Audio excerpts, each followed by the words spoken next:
Di tengah hutan-hutan lebat Jawa Barat, tersimpan kisah sebuah kerajaan besar yang nyaris hilang dari jejak sejarah, Pajajaran. Kerajaan ini dulu menjadi pusat kekuasaan Sunda yang besar, makmur dan dihormati.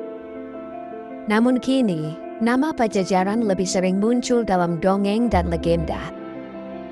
Istana megahnya lenyap, naskah-naskahnya nyaris musnah, pewarisnya tak lagi dikenal.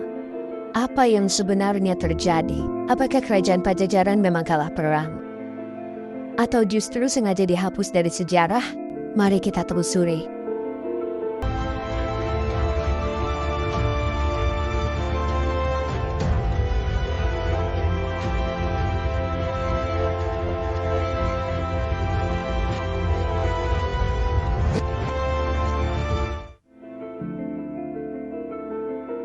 Kerajaan Pajajaran adalah puncak dari perkembangan kerajaan Sunda dan Galuh.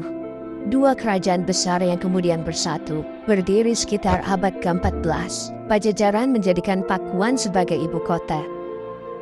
Salah satu raja terbesarnya adalah Sri Baduga Maharaja, yang lebih dikenal sebagai Prabu Siliwangi. Di bawah pemerintahannya, Pajajaran mengalami masa keemasan, tata kota yang rapi, pemerintahan yang adil, dan hubungan diplomatik yang luas, termasuk dengan bangsa Portugis.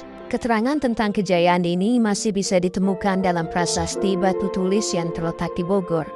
Prasasti ini mencatat pencapaian Sri Baduga dan menunjukkan bagaimana Pajajaran tidak hanya kuat secara militer, tapi juga berbudaya tinggi.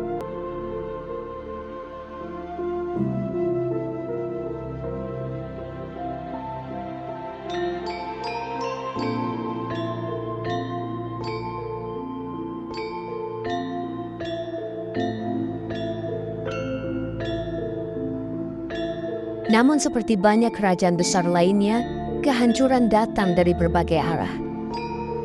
Pada abad ke-16, dua kekuatan Islam yang sedang tumbuh Kesultanan Banten dan Cirebon secara bertahap mulai mengepung wilayah Pajajaran. Konflik memuncak sekitar tahun 1579 ketika pasukan Banten di bawah pimpinan Maulana Yusuf berhasil menaklukkan Pakuan Pajajaran. Konon, kota itu dibakar, naskah-naskah dibinasakan, dan simbol-simbol kerajaan dihancurkan. Yang tersisa hanyalah reruntuhan dan ketakutan. Namun yang aneh, nyaris tak ada bukti arkeologis yang konkret dari kota Pakuan itu sendiri. Istana besar Pajajaran belum pernah benar-benar ditemukan. Apakah semua bangunan benar-benar hilang, atau justru sengaja disembunyikan?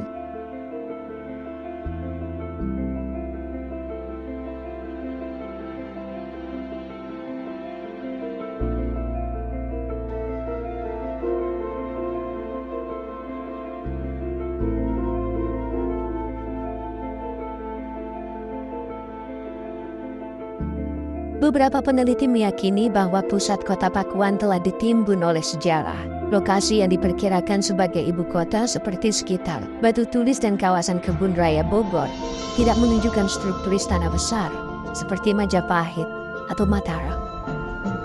Apakah bangunannya memang dihancurkan seluruhnya atau memang tidak terbuat dari batu sehingga cepat menghilang dimakan waktu?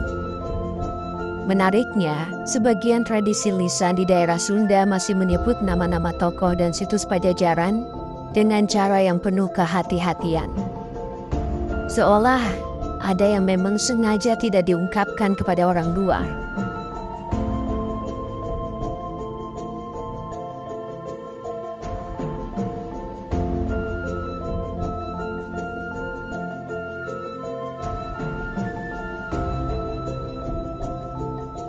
Nama Prabu Siliwangi sangat erat kaitannya dengan dunia spiritual Sunda.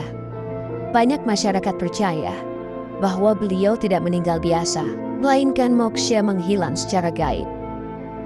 Dalam banyak versi cerita, Prabu Siliwangi dipercaya masih menjaga tanah Sunda dari alam lain, Gunung Salak, Gunung Halimun, dan Gunung Gede.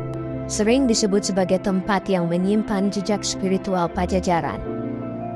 Beberapa kelompok spiritual percaya bahwa kerajaan itu masih ada, tapi di dimensi yang berbeda. Ada pula yang percaya bahwa saat Pajajaran diserang, kekuatan gaibnya menarik seluruh istana ke alam halus. Inilah kenapa tak pernah ditemukan sisa bangunan besar. Ia tidak hancur, ia ditarik pergi.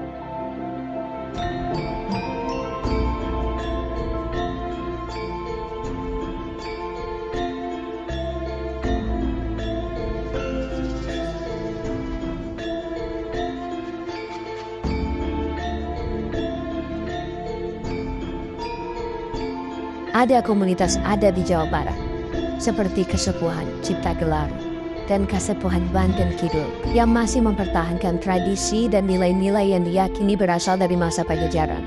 Bahasa, upacara, bahkan sistem pemerintahan adat mereka menunjukkan kesinambungan dengan budaya Sunda kuno. Namun, secara politik dan administratif, tidak ada pihak yang secara resmi mengklaim sebagai penerus langsung kerajaan itu. Sebuah ironi. Kerajaan besar, tapi tanpa garis keturunan yang diakui negara. Apakah ini bagian dari strategi penghapusan? Ataukah memang garis itu sengaja disembunyikan demi menjaga kemurnian nilai-nilai leluhur? Walau tidak lagi eksis sebagai kekuatan politik, jejak Pajajaran masih terasa. Dalam nama jalan, nama kota, hingga institusi pendidikan, dalam lambang-lambang budaya Sunda. Dalam semangat masyarakat Sunda yang menjunjung adat dan kearifan lokal, bahkan kisah Prabu Siliwangi kerap diangkat dalam karya sastra, pertunjukan wayang, hingga ajaran spiritual kontemporer. Seolah, walaupun raja dan istananya tak terlihat, ruh Pajajaran masih menyertai tanah ini.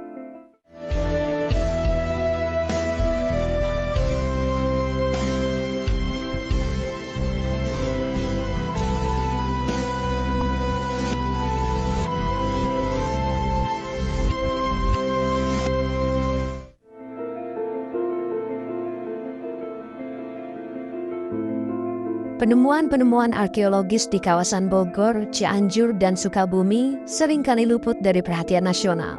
Batu-batu besar, susunan struktur tanah, dan bekas pemukiman kuno diyakini sebagai bagian dari sistem kota Pajajaran. Namun karena kurangnya penggalian serius dan keterbatasan dana riset, banyak yang dibiarkan begitu saja. Sebagian peneliti independen dan komunitas lokal berusaha mengumpulkan serpihan bukti ini, meyakini bahwa pakuan Pajajaran bisa saja tertimbun dan menunggu untuk digali kembali. Mereka percaya, ketika waktunya tiba, sejarah akan menampakkan dirinya. Jadi, apakah Pajajaran benar-benar hilang, ataukah ia disembunyikan oleh waktu, oleh sejarah, oleh kekuatan yang tak kasat mata? Bagi sebagian orang, ia hanyalah catatan masa lalu, tapi bagi mereka yang percaya, Pajajaran belum mati, ia hanya tidur, menunggu waktu untuk bangkit, atau setidaknya dikenang dengan penuh kehormatan, dan mungkin dengan terus mencari. Kita bukan hanya menemukan istananya, tapi juga jati diri bangsa yang terlupakan. Inilah jejak Nusantara, tempat di mana sejarah dan misteri saling bersentuhan. Menurutmu, apakah kerajaan Pajajaran benar-benar hilang, atau justru masih hidup di antara kita? Sampai jumpa di episode berikutnya, menyusuri jejak lain dari tanah yang penuh rahasia ini.